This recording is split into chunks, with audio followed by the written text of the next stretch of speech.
Bonjour Franck Agéry. Bonjour Jean-Philippe. Franck Agéry, professeur, Mines Paris PSL. Vous publiez L'innovation, mais pourquoi faire? Essai sur un mythe économique, social et managérial, édition du Seuil. Franck Agéry, comment rendre visibles les effets négatifs de l'innovation? L'innovation, l'heure du doute, vous nous dites, et vous nous expliquez, vous travaillez vraiment en profondeur ces effets négatifs. Et notamment, il y a un acteur majeur, c'est la finance. Le fameux « mon ennemi, c'est la finance », il n'avait peut-être pas totalement tort, François Hollande.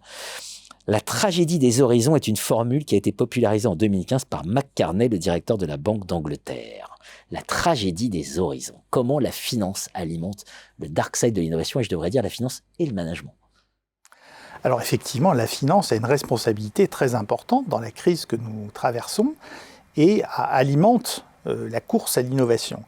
Alors le problème, c'est qu'elle l'alimente, elle l'oriente sur des enjeux de court terme. C'est-à-dire que ce qui est demandé par les actionnaires et par les marchés financiers, ce sont des rendements exorbitants. Souvent, on parle de 15%. Donc, on sélectionne en fait des projets d'innovation qui vont avoir des rendements à très court terme.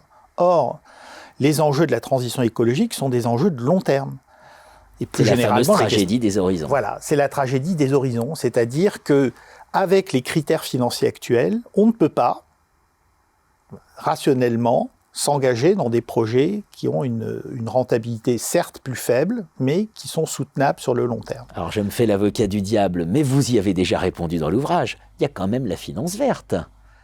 Alors effectivement, il y a ce terme de finance verte qui connaît un essor notamment à la fois chez les praticiens et dans les médias, mais qui est, on va dire, une vaste fumisterie. Et donc il y a toute une série d'ouvrages et d'articles très sérieux qui démontent l'illusion de la finance verte. Cette illusion de la finance verte, parce que en fait, pour toute une série de mécanismes, notamment réglementaires et législatifs, on ne peut pas accorder de primes particulières aux projets verts. Notamment, prenons le cas d'une grande entreprise qui aurait à la fois des activités carbonées, par exemple, et des projets verts. Donc, par exemple, une grande entreprise pétrolière. Vous la citez nommément dans l'ouvrage. Donc, si vous voulez, aux États-Unis, il y a une règle qui est le devoir fiduciaire. C'est-à-dire, vous n'avez pas le droit, en tant qu'entreprise, d'avoir des prêts qui ont des taux différents. C'est-à-dire que la banque a l'obligation, en fait, de vous prêter au même taux, que les projets soient verts ou non verts. Alors, que font les entreprises, par exemple pétrolières? C'est qu'elles ont des montagnes de cash.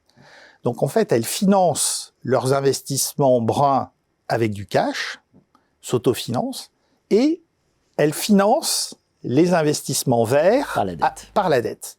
Et elles annoncent que 100% de leur dette est verte. Vous voyez? Mais c'est un pur artefact de présentation. Donc ça, c'est un premier point. Puis il y a un deuxième aspect.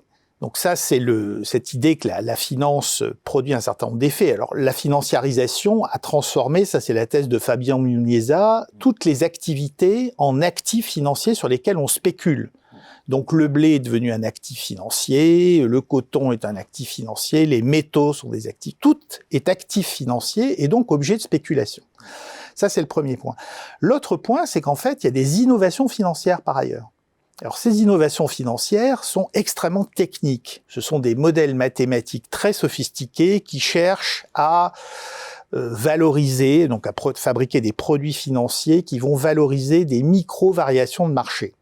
Et c'est tellement pointu que ces innovations échappent complètement au contrôle et à la compréhension du régulateur qui est systématiquement en retard.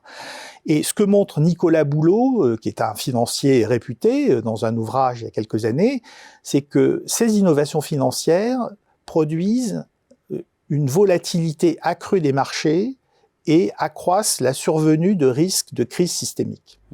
L'innovation, mais pourquoi faire? Essai sur un mythe économique, social et managérial. Édition du Seuil. Merci Franck Agéry. Merci Jean-Philippe.